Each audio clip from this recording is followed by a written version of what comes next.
Hello, everyone, and welcome to today's industry and campus webinar, Securing Remote Access in Higher Ed. I'm Jamie Farrell, Online Event Production Manager at EDUCAUSE, and I'll be your moderator for today.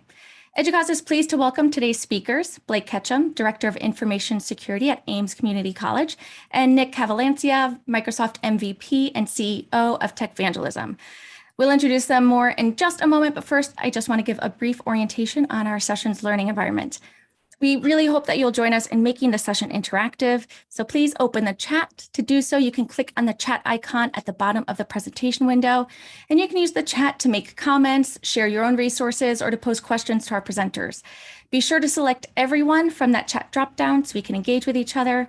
And we encourage you to type your questions into the chat throughout the webinar, and we'll do our best to answer them throughout the discussion. If you have any technical issues, please reach out directly to me. You can send a message by selecting panelists in that chat dropdown. The session recording and slides will be archived later today on the EDUCAUSE website. And now let's turn to today's discussion. The pandemic has resulted in many educational institutions relying on VPNs to establish connectivity between students, faculty, and organizational resources. Simultaneously, higher education has emerged as a top target for ransomware and security attacks. How can you provide users with a consistent experience with access to the applications and resources they need within the context of establishing zero trust? Today, Blake Ketcham and Nick Cavalancia will discuss the vulnerabilities that threaten most remote work and remote study environments and how to mitigate them. And with that, let's begin today's industry and campus webinar, Securing Remote Access in Higher Ed. Blake and Nick, over to you. Thank you very much, Jamie. Hey, everybody, Nick Cavalancia here. Thanks for joining us today. This is actually one of those really timely webcasts from a perspective of you've all spent the last, call it 18 months, 2 years, trying to make sure that your entire operation is up and running and productive for your faculty, your staff, your contractors, and so on. And throughout all of that, the initial focus was always about productivity. And now we're sort of realizing, oh, wait a second, we have to get all of that actually secure as well. And that's partially why I think probably most of you are here today, is realizing I want to provide that remote access, but I want to do so securely. So just a little bit about myself, and I'm going to introduce my my co-speaker with me today as well. I've been in IT for 28 years. I've designed networks for the likes of many universities, Fox News Channel, Hummer, Carnival Cruise Line, Brock's Candy, the list kind of goes on. And I make my living today doing writing and speaking about technology, trying to help people like you who have your heads down with your current initiatives, have a better understanding of what the industry as a whole is doing and where we're going and what some of the best practices are going to be. Joining me today is Blake Ketcham. Blake, hey, thanks for joining me today. Can you do a little introduction for the audience as well? Yeah, thanks, Nick. Like Jamie said, my name is Blake Ketcham. I'm the director of Ames Community College, which is in Greeley, Colorado, about an hour north of Denver. We serve the Northern Colorado area with 4 physical campuses. This semester, our enrollment is around 5,700 students. So I've been here at the college for about 5 years now, and had a wonderful opportunity to help build out our security program. So that's a quick overview of me and my institution. I'm glad to be a part of this today. Yeah, thank you for being here. Now, the format for today's webcast is slightly different. Rather than having, death by PowerPoint, which I'm sure all of you in the audience are used to quite a bit, 75 slides in just 20 minutes, that kind of thing. We're not doing that. We have a minimal number of slides, and we're using the slides as more of a visual indicator of around a conversation that Jamie and I are going to have. Excuse me, Blake and I are going to have. Jamie and I are not going to have that conversation, but Blake and I will. And no, I am definitely not an expert. I didn't think you were. And so I want you to be thinking of, if the slides aren't moving ahead as Blake and I are talking, that's okay. That just because, again, they're visual indicators of what we're talking about more than anything. And we do have some good information on the screens as well, but just sort of follow along, put your comments into the chat. I've got that up here in front of me on one of my other side screens, and we'll even try to interject some questions if we can, if they're contextual, during the conversation we're having. And if not, of course, there'll be formal Q&A time at the very end, as always, with almost every webcast. So let's jump in and first just look at the agenda for today. Do I have it? There we go. And I want to talk first about the state of attacks in education. We're going to talk a little bit about what makes up a secure version of remote access and what that looks like. Want to mix in zero trust, and how does zero trust, remote access, intersect with one another, and then talk about the VPN, which I'm assuming most of you are probably using as a medium by which to get remote users into your organizational environment, your network. And then the last part here is talking about remote access options, and then how do you do that in a way where you're actually mitigating risk. So the place that we're going to start here is just talking about the state of attacks in education. I'm a big believer in looking at industry data to get a kind of a sense of what's going on beyond just, let's say, the colleagues that you're speaking with, but what's actually going on based on industry data that's statistically relevant. And so I've got a couple stats here I want to bring up here, and then I've got a couple questions of Blake. I'm going to pull you in a second here and just kind of get your opinion on what's going on here. And those of you that are participating today, feel free to put some comments in chat as well. We'll try to incorporate those again as much as we can. The first one comes from Baker Law. It's from their data security incident report that came out just late last year. And you can see here education being the #1 industry that's affected by security incidents. Now, also, I noted from this report, they're the #5 industry affected by data breaches. So you're very high on the list. I'm presuming it's things like, easy access, because you've got a lot of students that are really thinking about being security aware. You've also got a lot of cases, a lot of research going on. Maybe even some of you are doing research for governments or for the U.S. government in this case. And so there's a real opportunity there to get really good data that might be valuable, maybe some intellectual property that might be valuable, those kinds of things as well. Not too much of a surprise. Second one comes from Abnormal Security's Q3 of last year's email threat report. And that's basically, you have an 83% chance of having a business email compromise attack. That is someone who's purporting to be someone that belongs to your organization and being either like a man in the middle type of attack via email, or really just even doing what's called vendor email compromise, where they're actually pretending to be your brand, your organization, and getting in the middle of that and causing an attack upon another organization, maybe a contractor or a supplier or something like that. It's a really high chance. Now, that doesn't necessarily mean to be very true and candid. It doesn't mean it's a successful attack, but there is an attack. And so really high chance that's going to happen. And then the last one here is from Sophos' State of Ransomware report from late last year. Again, education, you're tied with retail as the #1 most impacted industry for ransomware attacks.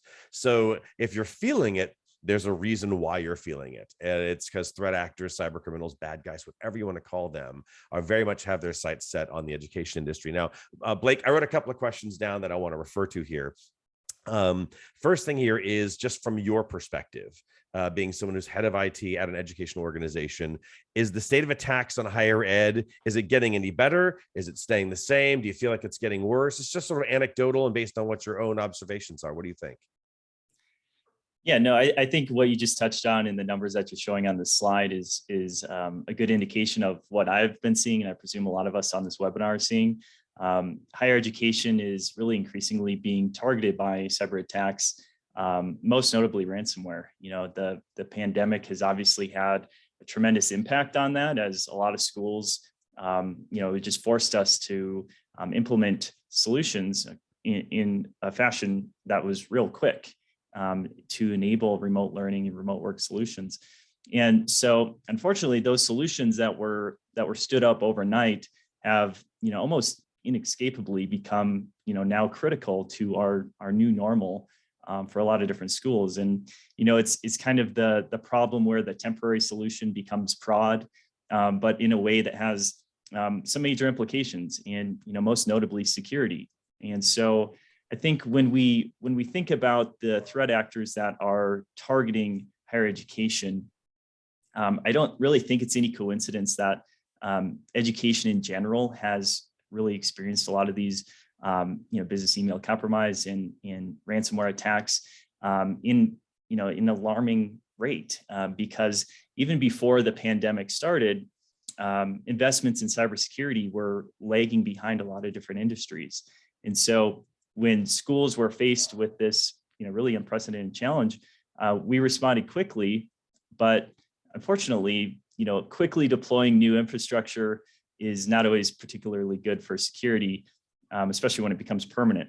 And so, threat actors are continually launching, broad and indiscriminate attacks against higher ed and really all industries. But I think that we're really seeing the brunt of it, at least in the last 2 years. Yeah, and then from a perspective of, you mentioned impact. maybe we could just talk a little bit about specific impact that you're preparing for. I'm assuming that you haven't had any kind of material attack, breach, and so on, nor to ask you to disclose that. But just even in just preparing for this, and from when you've talked to your colleagues, what's the impact of if it's a data breach, or it's just some kind of a hacker that's gained access, or it's a ransomware attack? What do you see as the impact on, let's say, the entire organization, just from your own perspective, and what are you planning for? Yeah, I mean, I think the impact is really broad, and you've probably seen it in the news with schools having to cancel classes or close down as they work to recover from ransomware and other types of attacks. That has an immense impact on those schools, those communities, and ultimately the students. No, totally agreed. Let's dive into a little bit talking about what makes up remote access security. So a secure version of remote access. And for those in the audience, I see it as being kind of a mix of these three things you see up here. So zero trust, which we're going to talk about today. Connectivity, we're going to talk about a couple of ways that you're making the connectivity between your remote users and your own network environment. And then the endpoint that's being used. In a lot of cases today, I'm assuming that it's a BYOB, it's a personal device. Sometimes it's a school issued device, just depends, but it's a mix of these three factors, and we're going to talk about all those. And again, I want to pull up just a couple of stats here, just talking about, sort of what's going to make up remote access security. And this first one's from Zscaler's VPN report. You can see here 2/3 of organizations are utilizing personal devices. And I'm assuming that's probably pretty true for all of you in the audience, especially when you're talking about your students. I'm assuming you're not giving out, in the case of some large university, thousands and thousands of issued devices. Instead, it's use your own device. Makes a lot of sense there. Second one comes from Ponemon Cybersecurity and the Remote Work Era report. And you see here at 61% of users are saying that the organization, that being you all, are doing nothing to try and secure their personal devices. And this is corroborated by another stat that's not represented on the screen. And it's from Pulse Secure. They have a very similar report where they said 65% of users are saying the same thing. So, I think even you would recognize we don't manage those devices. How can we possibly secure those? That kind of thing. And that becomes a problem for you when we're talking about remote access. We're already establishing that the users are utilizing a personal device that's not secure, certainly not to the standards that you would have for your own internal devices that are organization controlled. The third one's going to come from IBM's work from home study. And that is almost 3/4 of organizations are prioritizing utilizing some form of zero trust, keeping in mind that zero trust is a journey. It's a took Anthony, the CEO of Aporto, who's sponsoring today's webcast, and I did a webcast once. He even talked about Google doing it. It took them 8 years. So this is nothing you're going to implement tomorrow and have it completely done. But zero trust being a journey is something that is definitely on the radar for most organizations here. And then the last one here is, again, from Zscaler's VPN risk report. 94% of organizations are utilizing a VPN. So I'm thinking it's safe to say that most of you are using some or all, depending on the degree of use, but utilizing a VPN. And so what I want to do before we get into the questions is actually do a quick poll, Blake, and that way we can kind of get a sense of the audience, maybe tailor some of our conversation moving forward. So I'm going to pop a poll up here on the screen, and you guys can go ahead and interact with the screen there, and you'll see it there. And it's just basically what percentage of your workforce is going to be working remotely, either part or full time, in 2022. Now, in this case, I think really we're talking about the workforce, probably not so much students. We obviously know students are remote almost all the time, unless they're maybe in dorms and over a Wi-Fi that's on campus. But so go ahead and interact with any of those percentages that make sense to you. And Blake, just from your own experience, what are you thinking we're going to see here as maybe the number one option? Or maybe just in your case, what are you guys thinking of in terms of what percentage of the workforce will be working some or all of the time remotely? Yeah, no, I think this one's interesting because I think it really depends on the institution, in their culture. I suspect, especially in the last few weeks, that more folks have started to come back to campuses. So I would probably guess that 21 to 40 is probably going to be pretty popular. Okay. So you're going right for the middle. I'm thinking that's a little higher, but because all the industry data points to something like 85% of users saying, I never want to return to the workplace ever again. But conversely, something very similar, like another 85% of all C-level execs are like, we want everybody back in the office. So it'll be interesting to see what the answer is here. And Jamie, if we've got enough responses, maybe we put up the results here and see where the audience is at. And it looks like, you're right in the middle of the two highest responses, Blake. So you're not entirely, off the mark there. So some are 0 to 20. You can see there 26% of you, another quarter of you, a little more than that, or 41 to 60%. And then we, surprisingly enough, do see 16 and 10%. So a total of like 26% are between 60 and 100%. So Blake, I mean, it feels like you're kind of, I'm going to kind of say you're on the mark, even though it's a smaller percentage, they're surrounding your answer. So I'm guessing that doesn't entirely surprise you. No, it doesn't. The peers that I've talked to, it really ranges. And like I said, I think it's just based on the campus's culture. Totally agree. So getting back to the slide content here for a second, Jamie, just looking at this industry data, this issue of like a material amount of personal devices being used that are not secured, but at the same time, thinking about Zero Trust as an organization and yet still using VPNs. I mean, how much of this sort of aligns with your own experience, whether it's your campus or some of the other higher ed organizations that you're talking with? Yeah, no, you touched on Zero Trust, and I'm a big believer in Zero Trust as a strategy to protect and limit risk in today's modern environments. The traditional perimeter-based security strategies don't really hold up when you don't really have a traditional perimeter anymore. So I've always kind of made it a point to let Zero Trust be a guiding strategy for our security architecture. Like you said, it's a continuous process and, sometimes a slow process.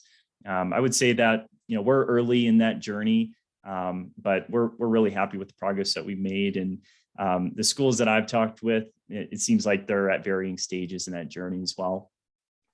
Yeah, and are they still having this same issue kind of made out on the left-hand side of the screen? Lots of personal devices, not really all that secure, and that becomes one of the challenges in the mix of Zero Trust. Does that seem about right to you?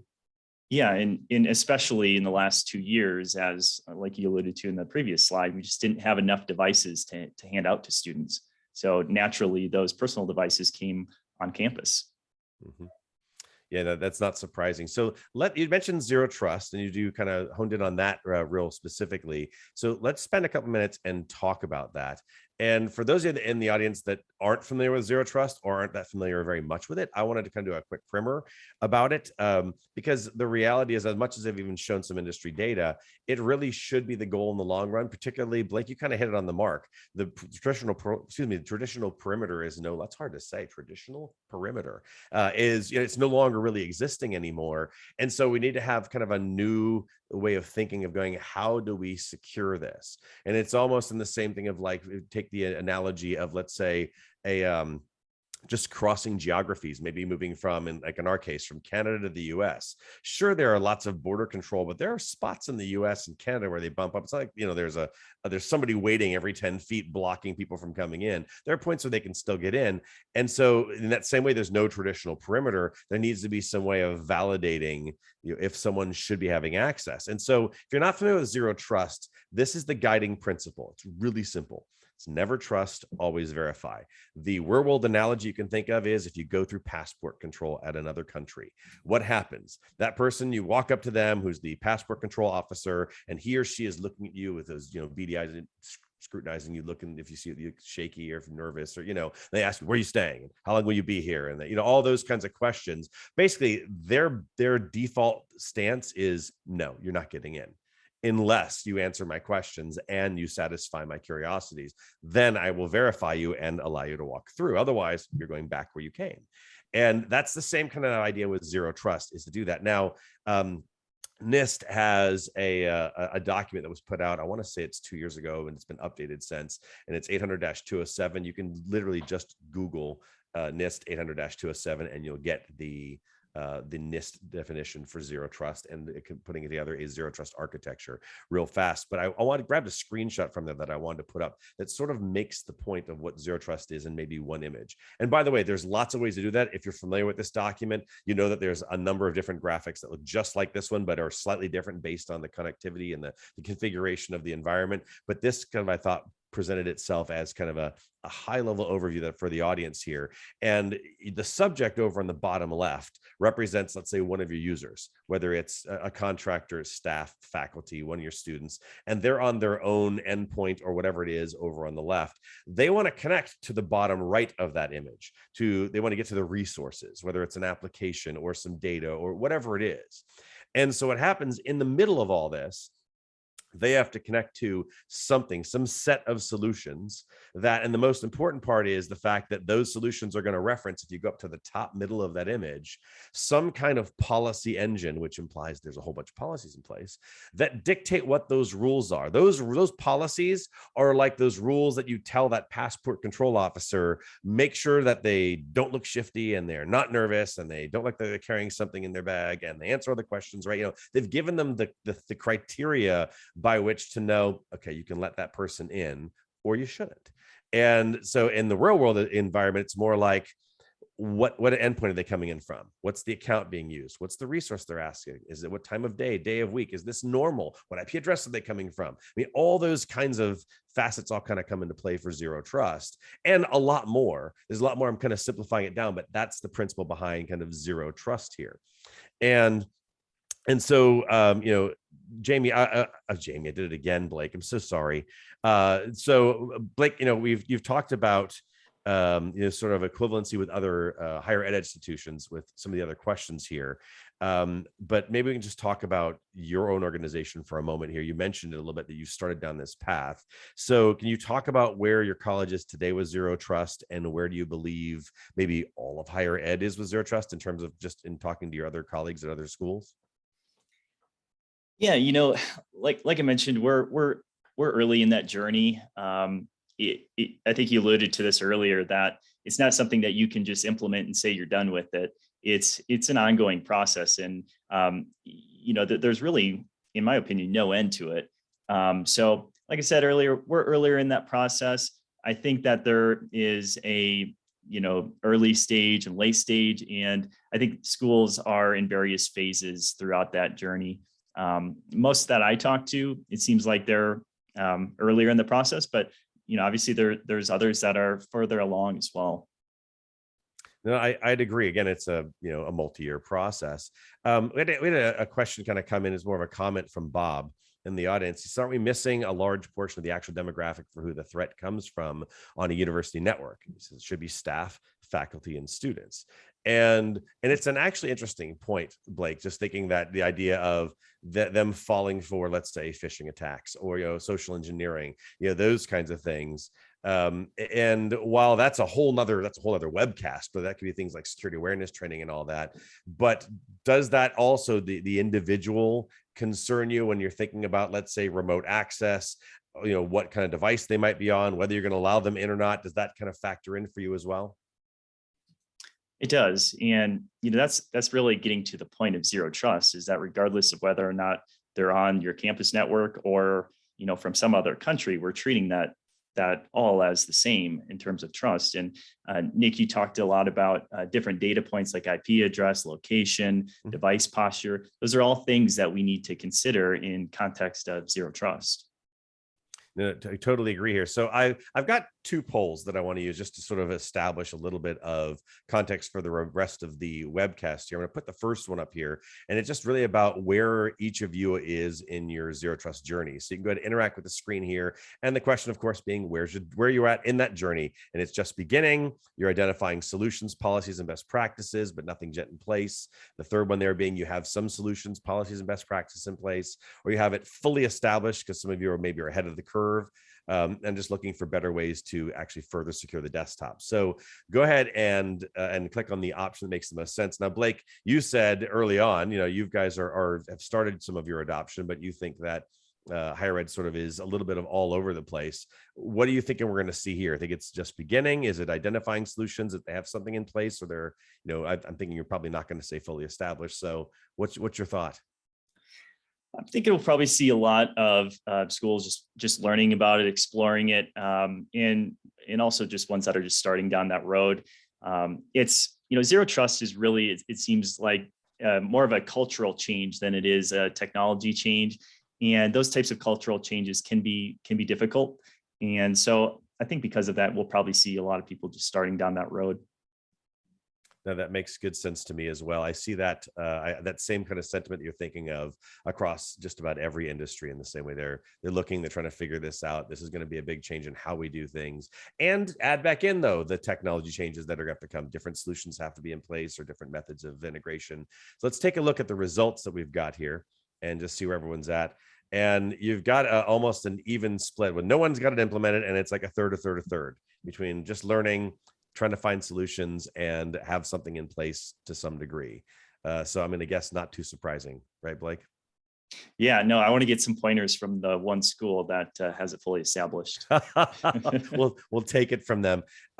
So one more I want to put up here real quick around this same issue. I'm going to put this up here, and then we'll discuss this as well, which is sort of those of you, since most of you are in that it's not fully implemented yet.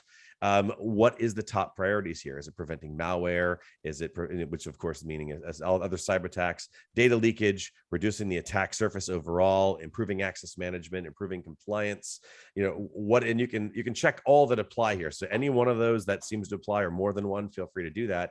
Blake, what are your priorities? And also maybe what are you thinking that you're going to see here as the top priorities for the audience? Yeah, this is a hard one because I think that these are all important objectives, in my opinion. I think attack surface reduction and access management are more foundational to Zero Trust, whereas the others are more of just benefits of Zero Trust. Regardless, I think they're all really important. No, I would agree. I'm almost wondering if we're going to see 100%. So, Jamie, when you feel like we've got enough, let's take a look at the results and see if I'm right. No, good, I'm wrong. That's excellent. I didn't want to see 100% across the board. It's interesting because I see that 75% preventing malware from infecting the corporate network. That's like the immediate thing. Let's stop the cyber attacks. And that's the big one here, which kind of, I think, aligns with reducing the attack surface. And then preventing data leakage being almost like an not an afterthought, but it's the next step in sort of the kill chain. I've got to stop them first. If they happen again, then I want to prevent data leakage. And then certainly things like access management and compliance kind of come into play. Blake, actually, where does compliance and access management kind of fit in your scheme? Is it here at the bottom with everything else? Are you kind of aligning with what we've got here on the screen? Yeah, no, that's a good question. Access management for us is really a top priority, just because of things like Zero Trust and how the perimeter is really, the user now. Compliance is obviously important as well. We don't necessarily solely use compliance as a strategy for our security, but nevertheless, it's an important consideration. No, I'd agree here. So let's continue on with the slides, and I want to talk a little bit with you, Blake, about the idea of the VPN. Now, some of the industry data shows, again, 94% of organizations are utilizing a VPN. And you and I've already talked about this issue of the traditional perimeter just doesn't exist at all today. It's now the coffee shop or the individual's home or wherever they happen to be. That is actually now the perimeter, as it were. And I think we also both kind of hit on this a little bit. You mostly said after the pandemic, we're all responding. We're trying to make sure we put solutions in place to get people up and running and working. And the VPN seems like an obvious choice. It's an easy way to establish a conduit between the user, let's say at home for the sake of conversation, and the university network or the organization's network and that kind of thing. Now, interestingly enough, the same 94% number came up. This is actually through an NSA advisory in 2020, but the idea was that 95% of organizations across the board, so not just education, but across the board, understand that the VPN is a target because it's a conduit. It facilitates the access needed by the threat actor. And the thing here for those of you in the audience that do use the VPN and you see it as part of your security, I want to suggest something to you. This is something that I'm very passionate about, and I will argue it to the bitter end. And that is VPNs are not a security solution. They are a privacy solution. Now, yes, if you put authentication, particularly multi-factor authentication, on the front end of VPN to make sure that it can't get used, that's where the security is. But the VPN itself is just encrypting the session. So let's just say, for the sake of argument, that you don't have anything on the front end. just to remove that out of the equation for a second here, or after the authentication's already been done and a VPN has been established to your organization, what's to stop a threat actor who has compromised that remote endpoint from utilizing that very same VPN connection? And the answer is nothing. And so that's why I really want you thinking about it being something that establishes privacy, helps make the channel and the communication private, but it doesn't really add to your security. As a matter of fact, it actually extends your attack surface out to the users. And at the same time, also that can impact the user experience. They have one more thing to click and have to authenticate and then connect. And if that doesn't work, they call in the help desk. And you've all heard this before, and you've done this before. You've lived through those kinds of scenarios, as have I. And then the last thing here is just to be thinking about the combination of this personal endpoint that, again, is probably not meeting the organization's standards in terms of security. And you add a VPN that, again, is a privacy, not a security solution, and you don't equate to having a secured perimeter. So with that in mind, Blake, I'm thinking about this. I wrote this down here. We've been talking a little bit about this. And you mentioned very briefly for a second that you were moving away from a VPN. I want you to talk about that. And would you talk just a little bit about why you're trying to move away? Is it a specific use case? What's kind of the rationale and the motive for that? Yeah, like a lot of schools and organizations, we've relied on VPN for some time, many years. But as our environment has evolved and a lot of our technologies have shifted to the cloud, and our users are more mobile and accessing resources from various devices, VPN has really become less effective for us. So one of the use cases that you and I talked about that we're trying to move away from VPN is contractors. And I think that's probably a challenge for a lot of different schools and organizations in general, just because of their nature. They're typically in different physical locations, often short term. So you might have resources changing pretty rapidly. And because of those factors, it really makes it logistically challenging to be able to issue them a university issued device that you have control and management over. They might also have elevated access if they're helping to support your IT. And so if you're allowing them to use their own device to VPN into your network, there's a significant amount of risk that goes along with that. Are they copying sensitive data to it? Are they purging that data when they're no longer being contracted by your university? So I think we're all faced with a lot of these challenges. And so the solution that we're in the process of implementing is Porto's cloud-hosted virtual desktops for this use case and a lot of different use cases. But the virtual desktops that we have are built with the specialized tools that those contractors need based on their role. And so they can perform all the tasks that they need to do, but nothing more than that. And so we're adhering to the least privilege model as well.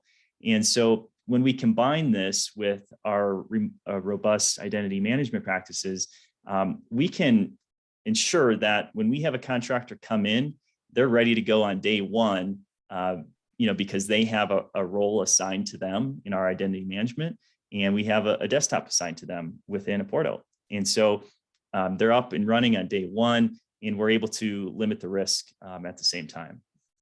No, I do like that. As a matter of fact, I want to talk a little bit about, you mentioned I would call it a secure virtual desktop conceptually. You mentioned a Porto solution, and I want to talk about that a little bit. But before I do, I want to bridge the gap for a moment here between getting from VPN to talking about what kinds of options are viable to get to this end of what you're thinking of, and the audience is obviously thinking about for zero trust and remote access together.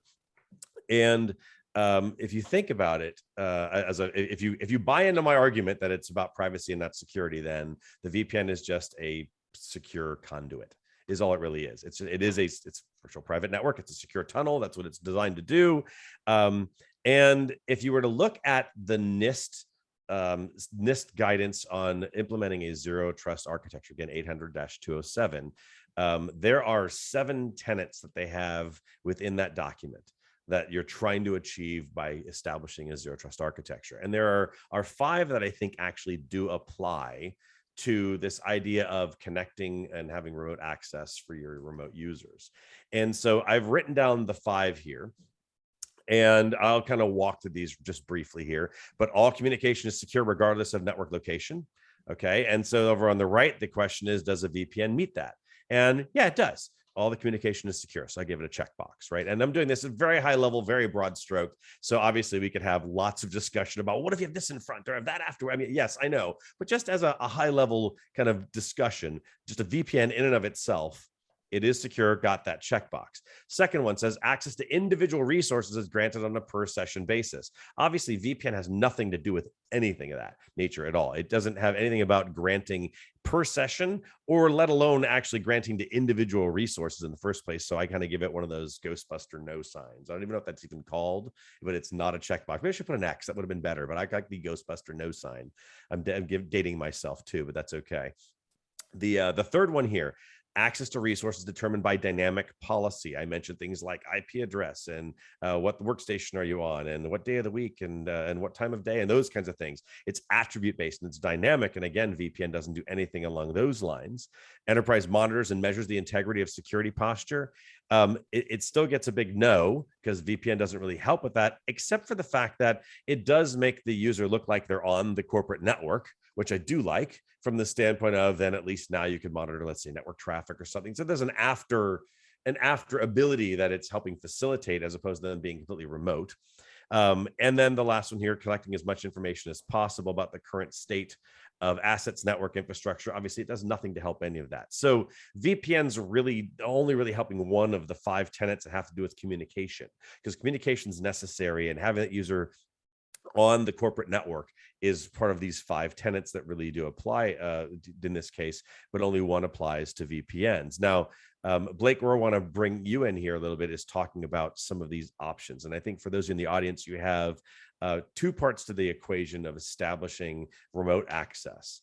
And it has to do with what the endpoint is itself. Is it a BYOD device? Is it something that's BYOD, but it's managed? We actually had a question from one of our audience members who had talked about, it's not up on my screen anymore, but had talked about how do you manage BYOD devices that you don't control? And there are even solutions that exist out there that are designed to have that person, the student or a faculty staff, doesn't matter. They allow an agent that has some capabilities to manage parts of that desktop and secure it. So those kind of solutions do provide some value. So you have to worry about the endpoint itself, or is it an endpoint that's actually controlled by the higher ed organization, whether it's a physical device or a virtual or a secure virtual desktop, something along those lines. And then also how that endpoint connects. Is it over VPN? Is it already logically in the environment? How does that work? Because that connection can be one more asset for the threat actor to use. And so I've got this grid up here, and Blake, I do want to talk about this a little bit, where I've got a couple of options on the left. You've got a VPN. You've got something like ZeroTrust Network Access. Sometimes also it ends up being what's called a Secure Access Services Edge, a SASE solution. And those are providing some kind of secure access to the corporate environment. And then you've got kind of what you mentioned earlier, Blake, with the secure virtual desktop. And across the top, I've kind of got these abilities here that loosely tie back to some of those tenets in the NIST document here around having security in the endpoint. The communication is secure. There's some level of dynamic access to resources. You have an improved level of management and visibility. You can monitor. And then this issue of, you actually brought this up, of like contractors maybe taking data out, the data residency. Where does the actual data reside? And I chose to grade it kind of this way. For VPN, I give it secure communication because that's all it's designed to do. So it gets one checkbox. That's not bad. That's all it can do. And then for Zero Trust Network Access, you actually have a bit of an improvement here. You do have secure communications. You normally would have it tied into something that is actually checking the connection. It provides some dynamic access to resources. It provides an ability to monitor because of the fact that you can monitor that connection itself. But then you see some question marks here that I've got where it's like, it depends on the solution.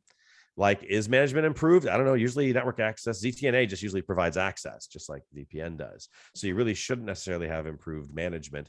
And it doesn't do anything to really secure the actual endpoint being used. But then we bring in this idea of the secure virtual desktop, something that you mentioned on early on.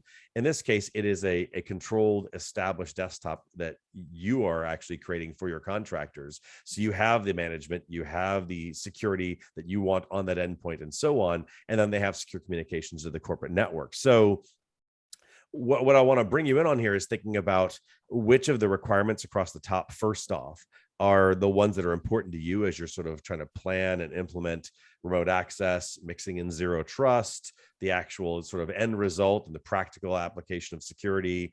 Can you talk about which one of these are, and maybe it's all of them, but which ones are important to you? Yeah, I was going to say all of the above. I mean, you're asking the security guy, so no, I mean, especially in the context of zero trust, I think they're all important. They're not all important to me, though, solely in the lens of security. I think it's important that you provide a good user experience. If you actually expect your users to use your secure technologies rather than just having them use their shadow IT services. So things like dynamic access and access management. I think you can use that to allow for a better user experience when your users are interacting with your technology. No, I'd agree. I see in the chat over here a couple of comments that are sort of somewhat doubting the risk that a VPN poses, and so I just want to make sure that as we're talking about these particular options that are here, I want to sort of address that. And you think about it this way: if you have the VPN that's providing access to the organization, but the endpoint isn't secure, then what you're doing is you're simply extending out your network out to that endpoint. You have to think of it the other direction. It's not just allowing that user into your environment, it's extending your environment out to that endpoint. And if that endpoint becomes compromised by a threat actor, which is actually one of the tactics that's been used, there's a lot of still attacks on individuals, and they're trying to install malware. They're trying to take over and compromise endpoints. Why? For the purpose of actually gaining access through a VPN, that sort of thing, into a network environment. That becomes the issue. It's not that the VPN itself presents risk. It's the fact that if you don't also secure the endpoint, that's where the risk comes. So the VPN isn't the risky part. It's really the endpoint not being secure that's the risky part, because the VPN will do its job providing access regardless of whether the endpoint is secure or not. So I hope that sort of somewhat addresses that a little bit. Happy to continue that sort of back and forth conversation a little bit. And then, yeah, Anthony, go ahead. Yeah, sorry.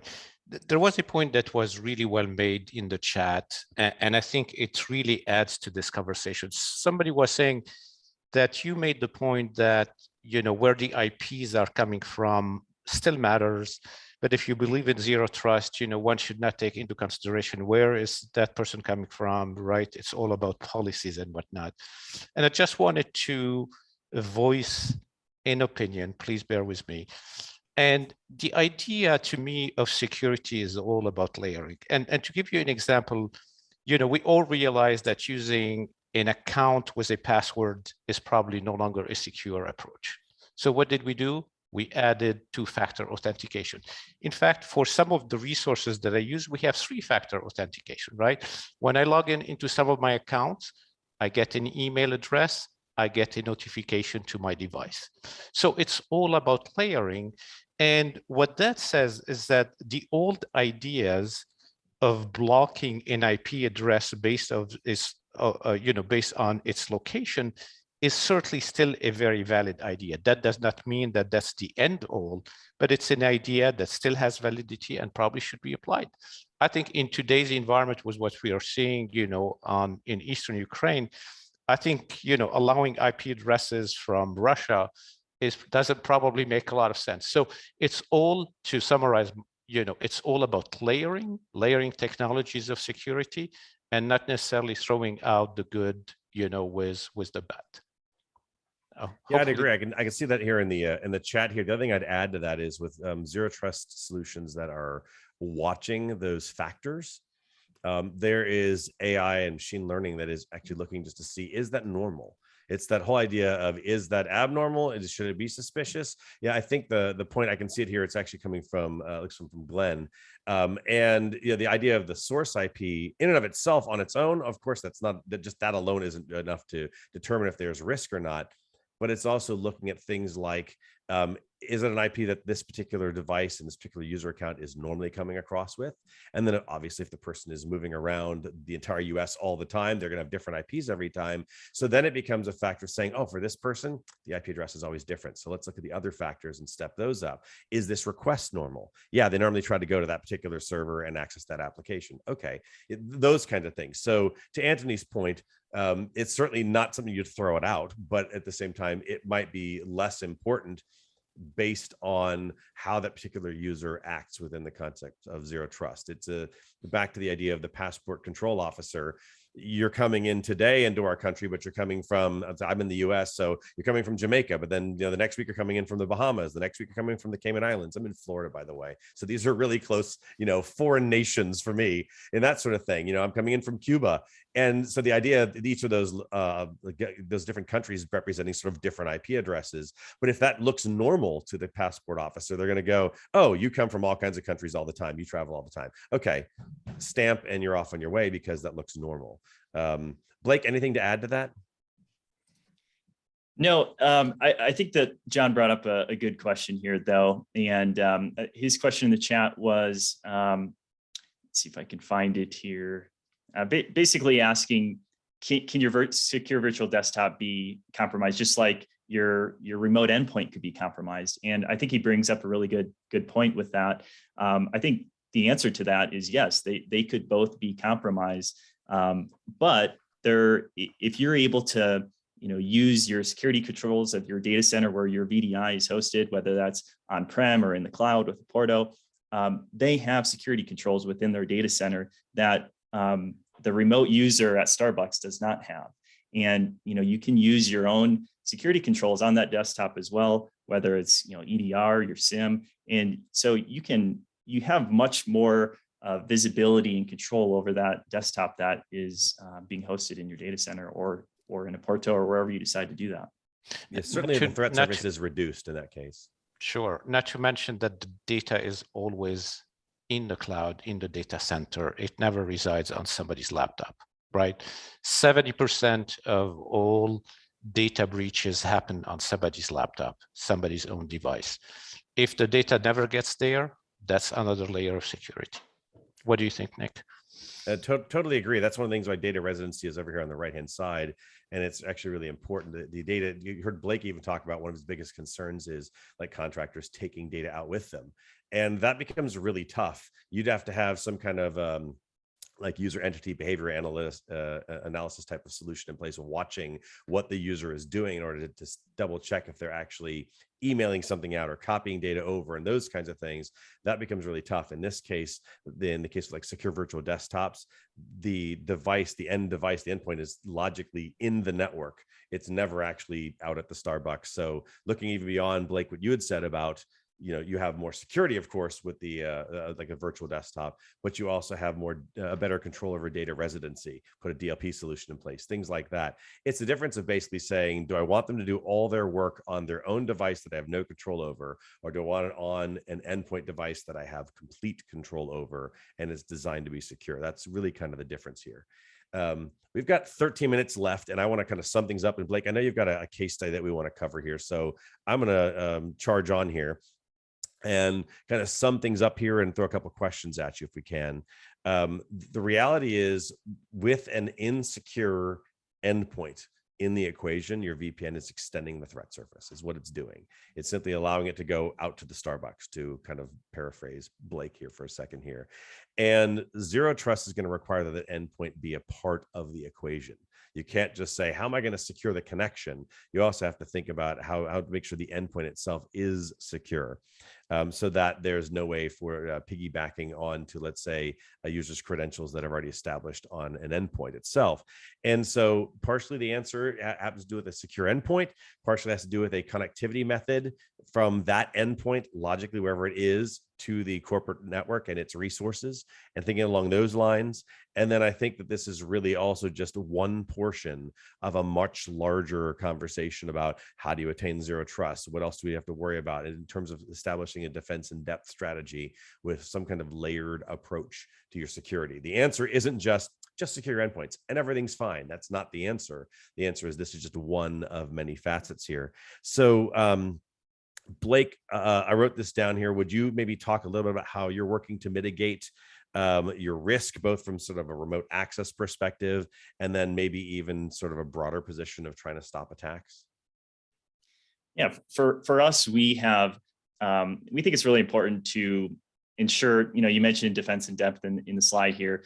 We like to implement different countermeasures at each phase of the cyber kill chain, and doing it in a way that we're using Zero Trust to kind of guide us throughout that process. So for us, improving our identity and access management processes and technology has been a top priority for us as we've seen that perimeter shift. When you know exactly who your users are and how they interact with your technology, it's a lot easier to be able to make informed decisions about their access. And so I think there was a question about this in the chat. Well, does an SSO kind of degrade security? No, I don't think it does. I think when we couple our multi-factor authentication with being able to have a centralized authentication point for all of our remote access for all of our different apps, we're able to have much more visibility and control over that, because we're using a centralized authentication method with that. Besides identity, I think it really just comes down to the fundamentals like timely patching and reducing attack surface, secure remote access, of course, and things like good backups. No, those are actually, I love the fact that you're even bringing in backups. You're talking about really a layered approach that isn't just the normal, antivirus. And, it's really, you're talking about a lot of different types of solutions that all really do impact the organization's ability to be kind of cyber resilient, as it were. So what I want to do is, we have about 10 minutes left, it looks like. And I think the audience would really actually appreciate kind of hearing about what you've done at Ames Community College, and talk about some of the challenges you've had with remote access and what you've done to secure it. So can you spend a couple of minutes talking about that, and we'll try to see if we can add in a couple more questions at the end? Yeah, of course. So I already talked about kind of our contractor example, but honestly, I think a lot of those challenges, like lack of visibility and control over the non-managed endpoints, and maintaining least privilege, controlling your data, all of those can be applied to a lot of different use cases. So Nick, as you pointed out, we have several options for facilitating remote access. And, I don't necessarily think that we all need to just move away from VPN right now. It definitely still has its place. But like I said, it's been a serviceable option for a lot of different years, but it's not really meeting the challenges of our new hybrid environments that include a lot of personal devices. So we see the secure remote desktops as a solution for a lot of those different challenges. First, there's really no need for managed devices to touch our internal networks anymore. Instead, that desktop is just being streamed to the user's browser. And so by doing that, we have total control and visibility over those virtual desktops, and have confidence in its security posture. And Nick, like you touched on, we have control over where the data goes with data residency, so we don't have to worry about data leakage. And then finally, like I've touched on a couple times, is when you leverage your identity management systems, we can provide access based on risk. And one of the examples that I can provide to that is, if we have an IT admin that signs in from a known location, maybe from on campus, and there's no abnormal conditions within that sign-in, maybe it's considered low risk. So we allow them to access their IT admin desktop. But if they sign in from a different geolocation that they've never signed in before, and maybe it's off hours, then we consider that high risk. And so additional verification is required. Or maybe we give them a limited access desktop, or just say no access at all. There's still risk on using this approach. Users can still click on a phishing link, or they can still visit a questionable website, but we'll be in a better position to detect and respond to that. And usability, we talked about continuous verification with Zero Trust, which sounds really onerous, but it's not, because if you think about the traditional model where we type in a username and password and maybe use MFA, once they're authenticated, they're trusted for the duration of that session. And if you think about that from the perspective of the attacker, once they're in, there's little in the way of re-authentication to stop them in achieving their goals. With Zero Trust, all interactions need to be continuously validated throughout that session. And that doesn't mean, and I think this might be a big misconception, that doesn't necessarily mean that they're entering their username and password or doing MFA again and again and again throughout that session. We can use those contextual features like Nick touched on to ensure that they're being validated. All data that we're getting from that user, from their endpoint, really can and should be used to measure risk throughout that session. And so those contextual factors, if they indicate a greater amount of risk, we can present them with more verification, or maybe access is denied. And likewise, if it's less risk, then we can do less verification.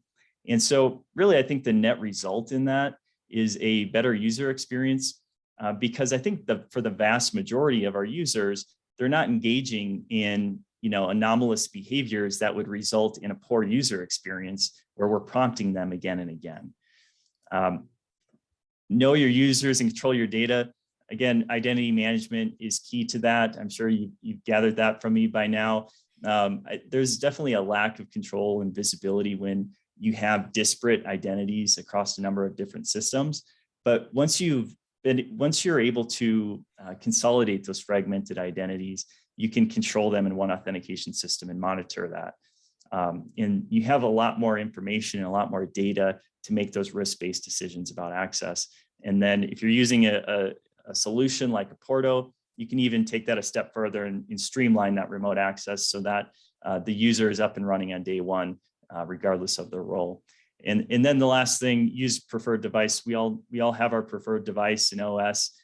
With the secure remote virtual desktops, people can use their preferred device from anywhere, any location, in a way that's really minimizing risk to your institution. So that's kind of an overview of our approach. I'm going to go ahead and throw it back to Nick. Yeah, good stuff. I'm going to address, there was a comment from Glenn mentioned about the 5 tenets of NIST that I talked about. And it said, my kill the VPN mantra does nothing but throw away the one tenet where you're succeeding. Granted, I'm not actually saying kill the VPN, and maybe I should clarify that. I think it's more about trying to mitigate the risk by establishing how the user connects to corporate resources. So yeah, I'm going to go on a tangent for a second. If you were to take, let's say we're talking about elevated permissions, like a domain admin or something in a Windows environment, and you have a PAM solution, a privileged access management solution, essentially a vault for the passwords, and you have the user go ahead and log in and get the credential, and they get the password for the domain admin, and then they use it and they log on. You've actually had, there is a certain amount of risk in giving them the password, especially if it's not actually them who's asking for it. Maybe their credentials are compromised that they're authenticating to the PAM solution with. But if you utilize a privileged session management solution, a PSM solution in conjunction, it layers on top, it authenticates the requesting user and says, okay, let me go ahead and connect you to server 9 or whatever you're trying to connect to, and I'll log you in as the domain admin. So the user never gets the credential. Now they still can access the server, but they never get the credential. And that's sort of some of the difference here with, if you have an insecure endpoint and you're just going across a VPN and that's your answer. It's not saying that the VPN is bad. It's just, it's not adding that extra layer in. If you have something like a secure virtual desktop or something like along those lines, then what you actually have is another layer where you're separating the user from the actual access. So the bad guy, for example, doesn't have credentialed access to a secure virtual desktop. There was actually even a question here. Oh, I got to see if I can find it in here. There's too many things that are like popping up in here. Where did it go? And it was a great comment here. John had actually mentioned what's stopping a secure virtual desktop endpoint from being compromised. And so the idea here is that the user obviously has to authenticate it in the first place, but they don't have physical access to it. There's no ability to pull data out of it, those kinds of things. So you're adding in this extra layer, much in the same way like a privileged session management solution would do as well. So I hope that helps. I'm not trying to say kill the VPN, Glenn, that's not my goal. My goal is saying the VPN plus the insecure endpoint, it's not a good answer yet. You may even use literally a VPN to connect to the corporate network and then access a secure virtual desktop. That might be a kind of methodology of accessing that. So it doesn't mean throw it out. It just means in and of itself, it's not entirely secure. So let me see if I can grab a couple of questions because we have 1 or 2 minutes left here. So maybe actually you can answer this one, Blake. Stephanie asked, the biggest pushback we've seen from secure virtual desktops is they're often not useful for what you folks need to do. Create a template that's useful, takes more resources, and then we have available. What are you doing along those lines? Maybe can you answer that a little bit? Yeah, no, that's a really good question. I think it does take a lot of time to ensure that the desktop is useful for all those tasks. I think it's you have to make a decision based on risk there. Do you want to allow them to use their personal device with all of their tools and potentially malware to connect via VPN to your internal network, or do you want to spend the time to create a virtual desktop that they have all the tools needed and try to limit that risk? Now that makes sense. And obviously that things like having some kind of desktop management solution, something that's going to push out applications, something that's going to personalize it for each user. Those kinds of solutions do exist and can still be used in this context. The difference there being if they have their own device at home, obviously they've already spent the time and invested it versus it being a corporate device, but that still does exist. So we're gonna Yes, hey, Nick, I just want to handle that one. As Blake knows, part of the service we provide is that we help our customers deliver the virtual desktops. We have virtualized hundreds and hundreds of applications, created thousands of virtual desktops. So our engineers, because they've done it so many times, it doesn't take them a long time. So if somebody's concerned about, creating the templates for virtual desktops, this is something that's part of our service. There's no extra cost associated with that. And that's something we deliver to Blake and his team as well. Excellent. So we're at the top of the hour, but we're going to go over a little bit. So if you've got a time constraint, you need to drop off, feel free to do so. We're going to try and answer some of these questions and spend another maybe 2, 3, 4 minutes doing that as is necessary here. So do appreciate you being here if you've got to drop off, but we're going to continue on here. Marlon asked about when I was talking earlier on about midway through our webcast today, talking about VPNs being a privacy solution, not security. Marlon had mentioned, is that an argument for not going single sign-on? I think that's actually an interesting factor here. I see single sign-on as being far more a productivity answer than a security answer. Because what does it do? It lets you use one logon and you can suddenly access a myriad of applications. From a zero trust standpoint, that's a nightmare. Zero trust is exactly the opposite. It's saying each one of those that you access, I've got to validate that you can access that, as opposed to log on once, access 75 things, go ahead. And so does that mean you shouldn't use a single sign-on? No, it plays a really good role in what our jobs are always trying to find this balance of security and productivity. Want to keep the user productive, and the best security is the security they never know about. And so having something like single sign-on makes a lot of sense to make it really easy for the user. But when you go, oh, but I also need to be secure, probably having some zero trust types of solutions in place that are going to help validate that each one of those requests look right. It's the right time of day, right credentials. It's in some cases even asking for additional factors if necessary for something that is a little more sensitive nature and so on. So definitely not an opponent to single sign-on, but just remember that it is facilitating something that is the opposite direction of what zero trust is trying to achieve. Blake, anything to add? Honestly, I see it a little bit differently. Please. Because if your institution, that's why we're having these discussions.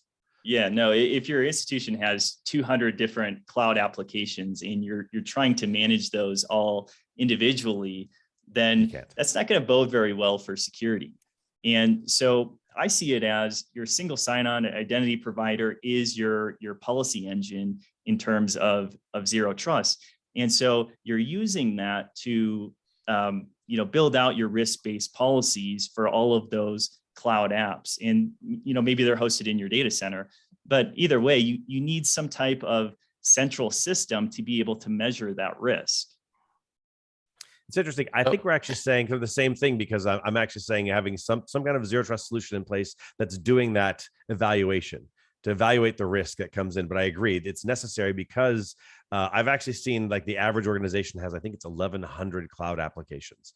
That's outside of education specifically, but overall. And to your point, there's no way you could manage 1,100 different sets of credentials. So totally agree. I think we're actually in violent agreement. I just think we're just saying it from two different perspectives. Anthony, you wanted to add something? Yes. There's a gentleman who's asking the very relevant question, John. why does it matter if you have a virtual desktop that is agent-based versus in the browser? And the short answer to this is that when you install an agent on a physical desktop, any malware that's on the physical desktop can find its way through the agent to the network. And if you look at what has happened with VDI vendors, in the last 5-6 years, there's a long history of doing that. On the other hand, if you have something that's browser delivered, I'm sure at this time there are students of yours who are browsing your university websites with malware on their devices, and yet that doesn't cause you to lose sleep, because HTML, web servers, the technology we've added on top of that prevents that migration from the device to the server. So that's why we insist on having a browser delivery, which in our experience is much more secure. For that matter, we have 200 universities as customers, and in combination, they have millions of students who are using our service. And I think all the IT folks who are on the call, who are our customers, will tell you that they sleep soundly at night. Hopefully, Blake, you agree with that statement. And maybe that's a good close. I think we've used and abused the time of our participants, perhaps. Blake, anything last words before we close out? No, I agree with Anthony. I think we're all supposed to. No, we do. But so, Blake, thanks for a great conversation today. This was really good. Got some good insight into what you're actually doing and how you see Zero Trust. And to those in the audience, appreciate all your comments, even the dissenting ones, because that's part of what this dialogue is all about, to figure out what is the right answer for each one of us, and really appreciate those things. So with that, I'm going to pass things back to Jamie to close us out, and appreciate your time today, everyone. Actually, Jamie, you should really thank our participants, who 88 of them stayed beyond the top of the hour to continue to listen. So I think the controversy was really very useful at this particular webinar. Yes, absolutely. We asked folks to interact and engage with us throughout the session, and they certainly did. And we really do appreciate all of your comments. On behalf of EDUCAUSE, thank you everyone for joining us today. Thank you, Nick. Thank you, Blake. Before you sign off, please click on the session evaluation link, which we'll post in the chat. Your comments really are very important to us. As a reminder, the session's recording and slides will be posted to the website later today. And please feel free to share all of those with your colleagues. And finally, please join us for the next Industry and Campus webinar on March 2nd at 1:00 p.m. Eastern to hear how Wheaton College revolutionizes student learning. On behalf of EDUCAUSE, I'm Jamie Farrell. Thank you again for joining us today.